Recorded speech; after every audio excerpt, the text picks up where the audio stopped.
Subscribe to the channel and press the bell icon to never miss an update.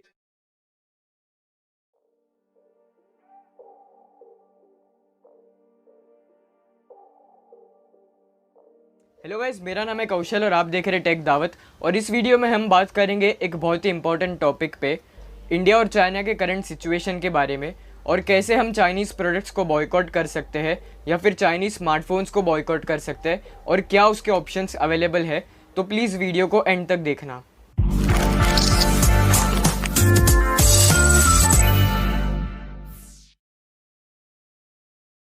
Smartphones के लिए India आज के time पे बहुत बड़ा मार्केट बन गया है।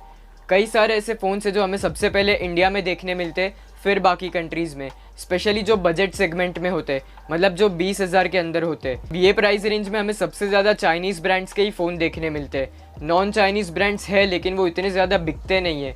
इसका रीज़न आपको आगे पता चलेगा। जो चाइनीज़ ब्रांड्स है उसमें Xiaomi, Realme, Oppo, Vivo, one plus, Lenovo, Motorola ये सब आते हैं। अब यहाँ पे लोगों को डाउट है कि मोटोरोला थोड़ी चाइनीज़ कंपनी है, तो जी हाँ, मोटोरोला भी अब एक चाइनीज़ कंपनी है। 2014 में लेनोवो जो एक चाइनीज़ कंपनी है उसने मोटोरोला को ख़रीद लिया था, तो इनडायरेक्टली मोटोरोला भी चाइनीज़ कंपनी है। नॉन चाइनीज़ ब्रांड में हमें Samsung, Apple, Google, HTC, Asus, Nokia जैसे कंपनीज देखने मिलते हैं। तो सबसे पहले ये जानते हैं कि क्यों इतने चाइनीज़ फ़ोन बिकते हैं, चाइनीज़ फ़ोन्स जो होते हैं वो इतने जल्दी क्यों सेल होते हैं। इसका रीज़न है प्रॉफिट परसेंट। जो चाइनीज़ ब्रांड्स है वो बहुत कम प्रॉफिट परसेंट पे काम करते हैं। उनके जो प्रॉफिट मार्जिन होते हैं हर एक स्मार्टफोन पे वो बहुत कम होते हैं। और वही जगह हम किसी नॉन चाइनीज़ ब्रांड जैसे सैमसंग की बात करें तो उनके प्रॉफिट मार्जिन बहुत ज़्यादा होते हैं, इसीलिए वो value for money phones provide नहीं कर पाते। अगर एक सिंपल एग्जांपल दूँ तो सैमसंग का गैलेक्सी A71 जिसमें हमें 730 प्रोसेसर देखने मिलता है, उसकी प्राइस अराउंड 30,000 है और वही चाइनीज़ ब्रांड्स हमें 20,000 के अंदर प्रोवाइड करते हैं। नो डाउट स्पेसिफिकेशंस में फ़र्क होता है लेकिन फिर भी इतना ज़्यादा डिफरेंस नहीं होता है। अगर कोई मुझसे पूछता है किसी स्मार्टफोन के बारे में या उसे कोई स्मार्टफोन लेना है तो सबसे पहले मैं उसको सैमसंग रेकमेंड करूँगा, लेकिन फिर वो कहेगा गेम्स खेलने, तो यहाँ पे मैं उसको सैमसंग रेकमेंड नहीं कर सकता हूँ क्योंकि 22,000 के प्राइस में हमें सैमसंग P65 प्रोवाइड करता है, तो उसमें हम गेम्स नहीं खेल सकते। अब नेक्स्ट पॉइंट ये है कि इन कंपनीज़ को जो भी प्रॉफिट होता है वो पूरा चाइना को जाता है, तो इसका आंसर है नहीं, ये पूरा प्रॉफिट चाइना को नहीं जाता है। ये सारे कंपनीज़ इंडिया में मेक इन इंडिया प्रोग्राम में आए और अपने फैक्ट्रीज़ या प्लांट्स लगाए इंडिया में, और इसके वजह से इंडिया में काफ़ी ज़्यादा एम्प्लॉयमेंट जनरेट हुई और इंडिया का प्रॉफिट भी बढ़ा।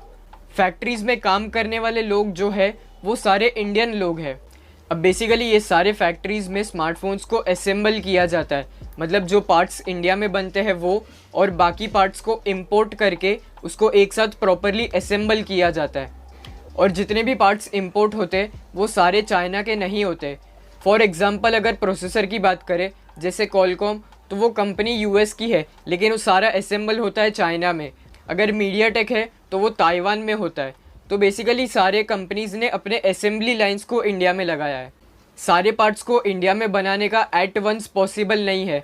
अगर सिंपल प्रोसेसर की ही बात करें तो उसको बनाने का एक मशीन की कॉस्ट भी बहुत ज़्यादा है, और चाइना में ऐसे 350 मशीन्स अवेलेबल है, और वो प्रोसेसर को बनाने के लिए प्रॉपर क्लाइमेटिक कंडीशंस भी चाहिए जो इंडिया में हर जगह अवेलेबल ही नहीं है।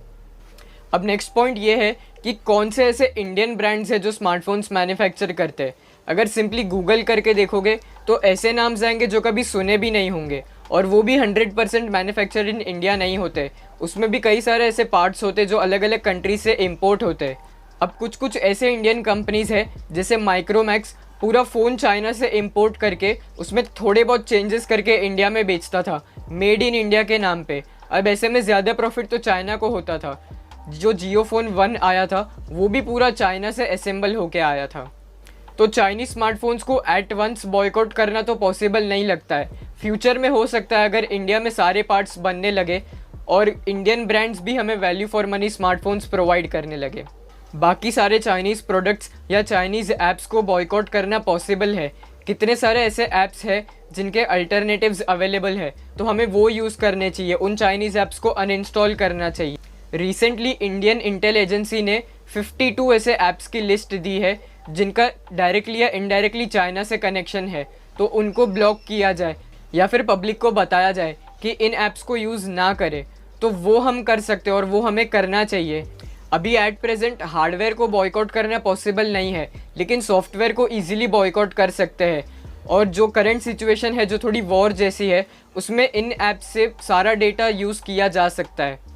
चाइना में प्राइवेसी का रूल है ही नहीं। अगर चाइनीज़ गवर्नमेंट किसी ऐप ओनर से डेटा मांगती है तो वो ऐप ओनर को देना ही पड़ेगा, वो मना नहीं कर सकता है और उससे इजीली सारी इन्फॉर्मेशन मिल सकती है।